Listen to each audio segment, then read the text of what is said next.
మీరు పక్కన చిరంజీవి గారు పక్కన సినిమా వచ్చినప్పుడు మేమందరం ఎందుకు సార్ వాళ్ళతో మనం తర్వాత వేసుకుందాం అంటే ఎంఎస్ రాజు చేస్తారు. మీరు రాజులు కదా మాటనరు. ఇక్కడ అదే ప్రాబ్లం. ఎంఎస్ రాజు గారు అగదాని ఒక సినిమా తీశారు.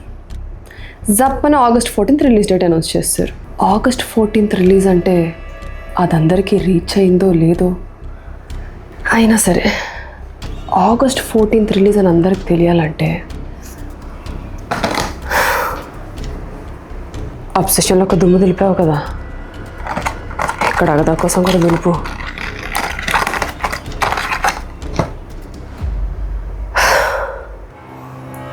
అగదా August 14th release world wide అందరికీ తెలియాలి. వామ్మో, హే ఎంఎస్ రాజు గారు మామూలు కాదు కామాక్షి. 2 సార్లు డబ్బింగ్ అని చెప్పి ఫస్ట్ హాఫ్ మొత్తం చెప్పించారు. Very smart. Hello, hello. August 14th అవునండి, డర్టీ గారి హీరోనే. 2026 ఏనండి. పొలిమేర హీరోనండి. ఎంఎస్ రాజు గారేనండి. నా పక్కనే ఉంది. లేదండి, ఏం చేయట్లేదు. సినిమా తప్ప ఏం చేయమండి.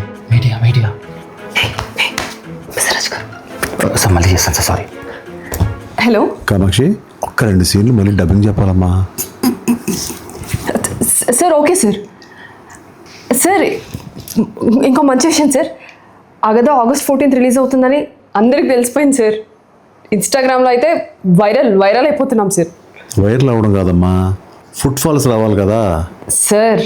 ఫుట్ఫాల్ ఉంటుంది సార్, మన థియేటర్లో జనాలు, మనకి డబ్బులే డబ్బులు సార్.